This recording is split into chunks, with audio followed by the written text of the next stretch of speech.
Despite promises from the ministry, the PSL kick-off was delayed due to stadium crisis. This added to the maladministration within the Zimbabwe Football Association, the state of Zimbabwean football leaves a lot to be desired. We are in the vibrant suburb of Bhora, home to football legends such as Edward Sadomba and Evans Gekwerere, discussing the state of Zimbabwean football. Marvelous Tinembo Chibagidi is my name, and welcome to yet another episode of The Big Talk. So I'm sitting with someone who's been playing football, and I'm also sitting now coach Saka. I'm sure they're going to give us an insight about the issue that we're discussing today. Today, the state of Zim football. Tichitarisa kuti kubva makore adarikawawo nenyewo nditori negore reTunisia. I was very young, but gore reTunisia nyika yaiva nekufara, nyika yese yaifara. Saka toda kuzozona from back then kusvika patiri izvozvi 2024 nePSL yedu yakatanga just last weekend. Semaonero enyu mimi coach, standard yedu nelevel yebhora redu remuno munyika ichiri payanga imbori here kana kuti zvinhu zvachinja? Zvinhu zvatosiyana kuti wadatasa even hatisina na ground kana mara ari muno musina kana ground kana mara. Even wadatasa ma players edu samwe kuti nemamwe players ndiyo ana training akuina no hasela futi akanonga hapo training zvinhu zvinogara riri pasi redu. Even ana wadatasa ma juniors mashoma matimu ane ma juniors anotamba premier chacha mashoma andipati atitive rakaenda mberi noramba ringochi chingodzoka basi. All right. And semaonero enyu, would you say kuti maybe COVID ine zvayakakanganisa when it comes to local football? Kana kuti pa COVID yakazouya hayo asi standard yedu senyika yefootball yedu yange yatodzika kudhara. Yakatodzika kudhara zvakana. COVID yakazouya zvakanaka. Yakatodzika. Okay. Yeah. All right. And my brother, as someone who's been playing football in the country, experience yenyu mimi wose mutambi, munoona unge level yefootball yedu isusu kubva kudhara kusvika izvozvi ichiri payanga iri here kana kuti zvinhu zvachinja? Zvinhu zvachinja. Tadzikira here kana kuti takwirira? Tiri kuchinja kuri patuka, tinogona tadzikira kana kuti togona takwirira? Tadzikira. And zvii zviri kuinfluensa kuti bhora redu ridonhe kudaro? Zvamungati ichi neichi, is it politics kana kuti ndedzipi nyaya dzamungati ndo dziri kukonzeresa kuti level standard yebhora redu remuno munyika idzikire? Chekutotanga chinoita kuti ridzikire, we people we choose ma minister of sports muna zingatambi sport. Ndochekutangisisa. Tanga riswima ngawa? For now, he's a swimmer, but he's not even concerned in football. Saka ndo problem ide kutanga yekuti isusu tinochoose pa ministers, tinotora munhu asambobvera akatana kuti sport tomuti ndiye president weZIFA. He doesn't know about sport. Okay. Saka chekutanga, we have to put someone anorecommend anoziva sport kuti inofamba. Okay. Yeah. Tikatangira ipapo zviretse zvinozoka cause munhu anoziva sport yacho akaita anoziva kuti anokwanisa kuendela sei. Because even mareta asati kuno kuZimbabwe player ega anozvitengera chitatu. Hakuna magrounds vanotrainera mabambi grounds akadai so. How can you must even your training session hakuna? Like amai muchataura muPremier Zimbabwe muHarare hamuna ground. Okay. So we say kuti tinotambira bhora redu Eastern kuna naGweru, Bulawayo. Izvo zvinoita kuti bhora ridzikira. All right. And also COVID yakacontribute much. Okay. Pakudzikira kwebhora remuZimbabwe. All right. And our economy is stable in terms of my funds. All right. Masalary kwani ninchifanira kuti ndikabva kubhora kana training I have to go home and rest. Ndichizoti handotambira inokwanira. If ndikaita other business rinenge riri kuside not rinenge riri kuti I have to put effort here. Ninge nchiti mari yandoshandisa and then ndobesa someone ndichinvesta kuna someone kuti when the time comes yekuti ndauda kusiya bhora I will be doing something. Okay. But so many players in Zimbabwe you end up makuona vari kumain like makatarisa Alfaniga izvi zvakusenza kushamba maini, but he is one of my best players akatamba muZimbabwe anerudo, but amain anopinda mukuru. By the time vakasenda dai economy yakava iri stable, vamwe dai ane better life, vamwe dai achitawo business riri nani than raakuita rekuti he's almost 45 to 50 but he's a person anopinda mumain. So in Zimbabwe sport is very very good. bhora redu isusu rakange ririko mazuva apfuura, makore apfuura ayo. Kuchinana gwekwerere, kuchinana mhozisunga, kuchinana but pari zvino mukore uno bhora ratiri kuona pari zvino nerataiona mazuva apfuura ayo apera harisisiri rorasiyana, zvachinja. Rakutoita songe fanika riri kuonuka bhora rekumamisha, rekutambira mumashanga riya riri mumunda. Kutambira haiko zvino muchibage munda musina chibage, randei totamba bhora imomo. Rakuita kunge bhora remapepa. Semaonero enyu imimi tiri papi when it comes to local football senyika yeZimbabwe? Semaonero enyu level zvichiri izvo here kana maybe pane patatidonherei taderera mbijana pastandard yedu? Haiko unozviti titori pasi chaipo pasi. Watina kuderera tiri pasi pazero ndopatitori. Maplayers akapuwawo mari anotambawo zvakanaka nokuti hapana munhu anotamba bhora asina kuti akatambawo adyawo bhora rinogona kusumukira. Saka nyaya iri pamari pakubhadharwa kwemaplayers edu muno. Maplayers havasi kubhadhara maplayers. Alright. Nemagrounds avo ari riski. Takambenge tambofara madhezi apfuura chinzi faro iri kuvhuka. Ndobva tazonzwa kuti faro yavharwa yakanzi yakakireka yakaita sei. Saka dai vangozama kugadziswa ipapo. At least muZimbabwe makatambirwa bhora mari inouya fast. Because vamwe vanenge vachibva kune dzimwe nyika vachachiona even zvese iri kunzi chii mapurezi enyika dzimwe dzinenge dzichitambira kunze vanenge vachipracticira muno vanenge vaingori nemari dzavo.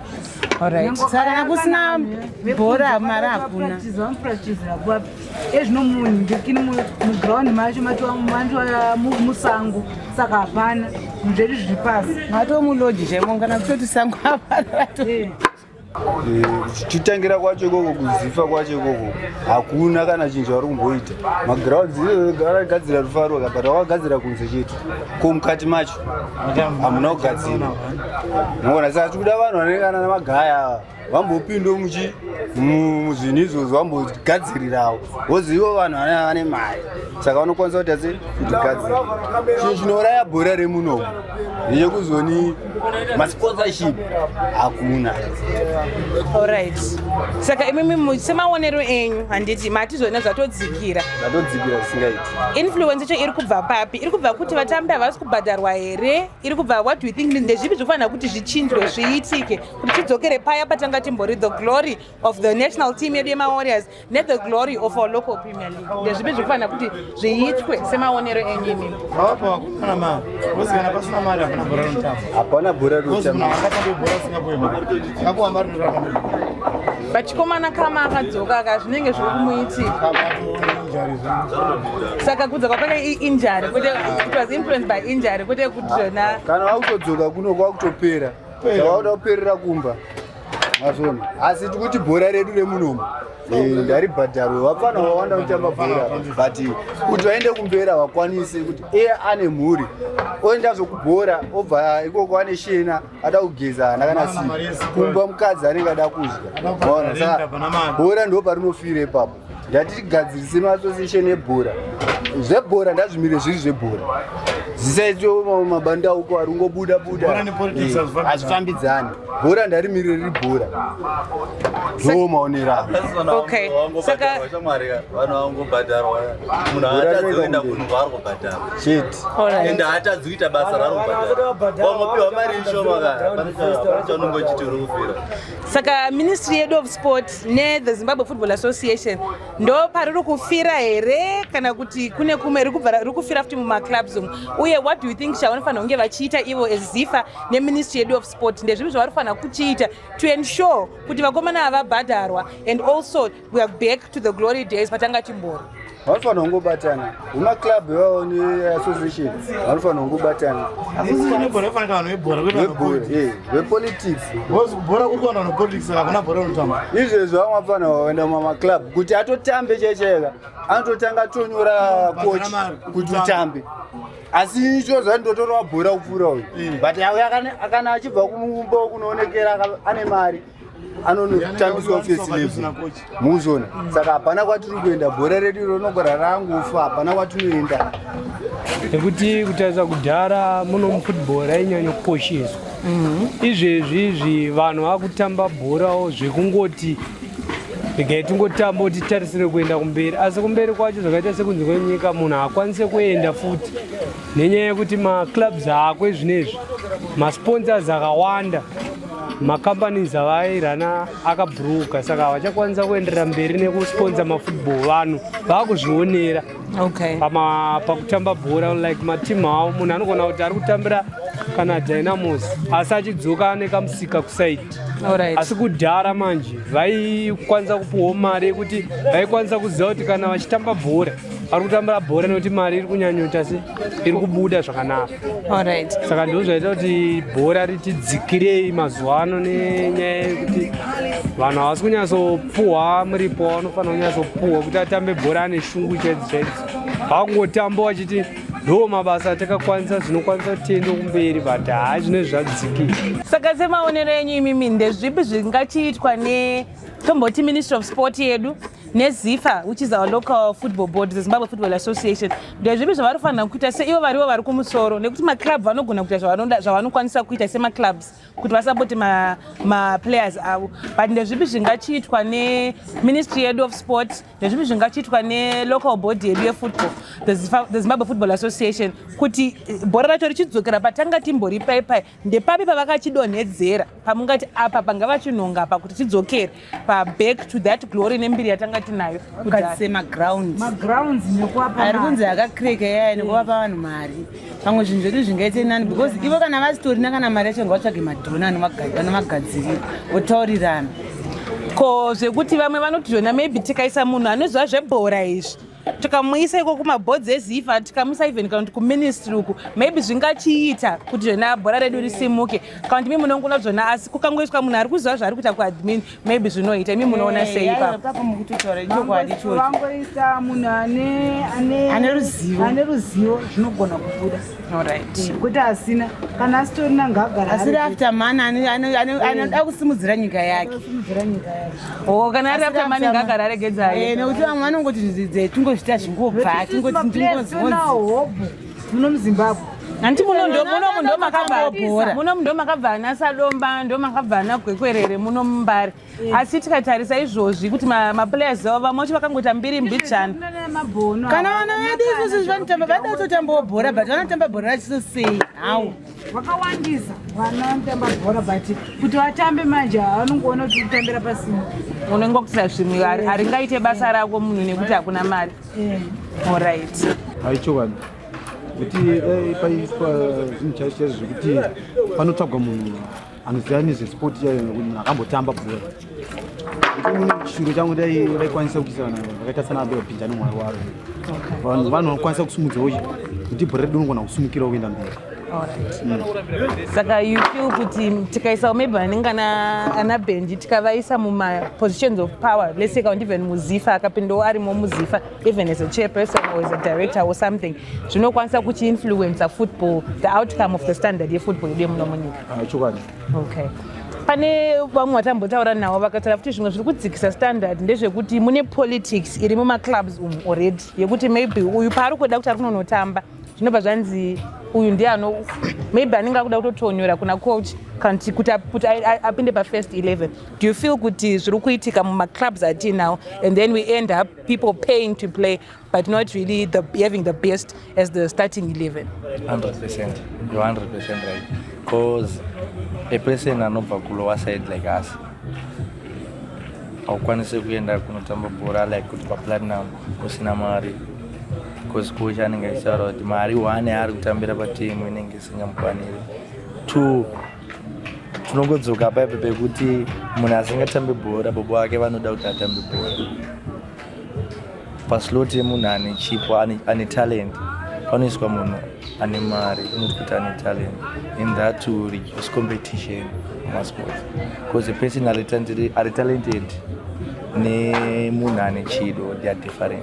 You can't compete nemunhu asingade bhora, ari kutambira bhora because of money. Nemunhu ane talent anenge ane talent anenge araba, but by the time goes on patosvika mu10-30 years vane talent vanenge va4 kana kuti 5 kana 10 vane mari ndo vanenge vawanda. So in competition nemasportsmen, that's why you see kuti Zimbabwe it takes time to qualify kune matournaments awo. because of that, because vane talent havatodedzwa national team, vane mari ndo vanodedzwa. So that my coach they will benefit. Sometimes you blame my coaches, but the best thing chiripo chato blame is because of inye mari kuti dai ma funds aikwana for players, for coaches to just choose wisely. You wanna compare to my countries like France and my economy zavo ne mari zavo dzinovakwanira. That's why you see kuti vanokwanisa kutora vanolifta makamba, because sometimes vane talent. As long as tikaramba tichiita nemari ndanotamba zine mari adani in Zimbabwe, we never achieve. Even it so tinoramba tichongotora makosa, but if you wanna see kuti takapesera rini kutora kosa, because kuti vanogona vachatamba kwakutamba vane mari. So the thing is kuti nyika ikaita stable, mafans toziva kuti ukawana even $100 inofanira kunge ichikukwanira, handisi kuti ndonokwana. Unofanira kuwana amount yekuti ndikandotambira ini ingandikwanira kuita zvandoda. I can focus nekutamba bhora ndii. Because you can't save the person kuti ari kubva una train and then you come and hustle, hard hustle, of which you have to relax. So that when you go tomorrow you focus. That's why you always recommend an Christian, because after football, business rake ringe richifamba, mari yake anenge nayo inokwana, anorelax, anorest. When he plays football, anosachiva. Because a person asina mari, you can't play football usinga focus naro uchiti kundikapedza bhora ndichazoita sei. Kuda mari yebhasi, kuda mari yemastars, kuda mari yerain. We have vari kumashure looking after you. Vari kutokutarisira kuti mukoma vabuda kana kuti jezi vabuda, pavanodzoka vanodzoka nesomething of which unenge usingakwana. Uenda hapo wachoose kuti it's better ndimboita zvekuti moti ite se irarame iguta. There are so many people on talent in the world. If you wanna move like somebody muno, people havasi kukwanisa kusvika kumativi, but vari kutosvika, but the effect yekuti mari amo anozongochuza wise kuti ndoshingirire kutamba bhora ndisina mari. Okay. Coach, lastly, tikatarisa our education system, kune zvikoro zvekuti they can say kuti uyu mwana uyu is talented when it comes to football. Vototanga kutomutrainer even at anoenda kuacademy even at 6, mwana a football academy at 6. And but sometimes it's hard kuti vanhu vema-areas anenge kuna nambari kuti mubereki afford kuti mwana wake from 6 atange kumubhadharira mari yekuacademy kuzosvika panosvika maybe even kuma under 18 kuma under 21s mwana achinonotambira ku maybe let's say AFCON under COSAFA or AFCON under 21s. Saka chii chingachiitwa as a nation education system medu ndezvipi zvamunoona kuti zvingaitwe mambobudisa point yekuti it's hard kuti majuniors edu vanenge vatori very talented vazowanikwa vachinonotambira mumawarriors munational team edu. Ndezvipi zvingaitwe in our education system to ensure kuti ivo majuniors acho as talented as they are vanozokwanisawo kuzonopinda vachinonobata munational team edu vachinonotambira mawarriors, because as it stands vamwe vacho we can have a few talented people pambonzi zii national team kana kuti munyika tichazona where exactly do we have any talent, but if we train these juniors vachipinda muteam it might help us. Saka mise maonero nyinde zvipi zvatingaite zvingaitwe mueducation system kana even mucommunity to ensure kuti vapfana we catch them young very talented and we ensure kuti standard yedu inototangira kubva vana vachiri matoddlers kusvika kunational team ingori high. Ipapo ndotara ndichiti toramba tichidzokera futi kuzifa futi. Kuti zifa ndio inofanira kuita program kuti yemajuniors kuti twane kuti kunofana kuya mabhora anofanira kuuya community yekunzi ndiye majuniors kuti mabhora aya awaniki. Mabhora aya awaniki akangouya unongonzwa kuti kana kuti mabhora unongonzwa kuti ashaka mabhora futi. Saka tongoramba tikudzokera futi mhosva futi iri kuzifa futiko. Mhosva iri kuzifa ikoko ndoyoramba ichiuraya bhora zifa iri ndoyoramba ichiuraya bhora. But zvakagadzirwa zvekuzifa bhora rinoita kunira mberi. Kuti wakada kutarisa izvinozvi hakuna player yekuti abva atamba kana kuma-under 17 wozoona ambotamba kunational team under 17 kuti azotambe futi kana kuti first remunational team hakuna maplayers akadaro. Kana atimbo bhora redu rinofanira kunyatsogadzirwa kutanga kubva kuzifa ikoko ndokwanofanira kutanga ragadzirwa ikoko. Chandinoona ndechikuti mari inenge iri kuita shoma kuvatambi vebhora. amene kuti tingati munyika medu musina mari here kana kuti handisi kunzwisapo kuti chiri kuitika, asi pavanotambira mari dzavo dzinenge dziri kuita shoma ndo zvinozopa kuti vabvume kutengwa nedzimwe timu. Pamwe munopedzisira makuzofunga kuti makochisi ndo anotengesa vatambi vebhora, asi iye munhu anogona kutsvagira pachake iye because anenge achinyatsokuona kuti ndiri kutambira pakadii zvinoenderana nemashandiro avo. Alright. Saka tichiti vashandi ava vasi kuvatora zvakanaka, ndezvipi zvamungade kuti maybe ZIFA, our Zimbabwe Football Association, or even the Ministry of Sport, ndezvipi zvavangaita sekuona kwenyu zvekuti maybe that would help revive mutambo wedu webhora muno munyika, zvingabatsira kuti maybe izvi vakaita ichi neichi chiZIFA neministry, izvi ndo zvingasakisa kuti maybe mutambo wedu webhora ungadzokera paya pawanga umbori makore apfuura. Ipapo panogona kuti netsei nekuti nhau inoitika ndeyekudaiso chinopa kuti paite sekuti shungurudzei vakaenda kuti muvadzoseka kudzosa munhu basa paanga ari akambobva nenhau yemari panoti netsei zvine zvoda kuti mubvunze kuti pauri unopiwa sei, then tokudaiso tombokunzvengesa mbiyana wozodzokako kana wadzoka, then iye kana akadzoka vazhinji vake vachaona chii mari, nekuti pavari ivo pachavo vanenge vachitokomuniketa iwe wakadzoka kuti icha wakaona aiwa ini kudzoka kwandakaita ndakaona chakati chikatika saka zvakaita zvakasvika zvikadi zvikaita bo home is the best, kumusha kwako vanongodzoka. Alright baba, mimi munosapota chii local Premier League? Inini kutaura chokwadiva handina timu yebhora yatinosapota, asi ndinongoriwo munhuwo anongotiwo ndikasvika pane vamwe vanenge vachifara nechingofarawo. Handina timu yandosapota kuti Dynamos kana kuti Highlanders kana kuti ayo, asi munongoona henyu nekungonakidzwa nekungoona mutambo nekungonakidzwawo zvinenge zvichingoitawo vamwe tichingotambawo tichiita sei.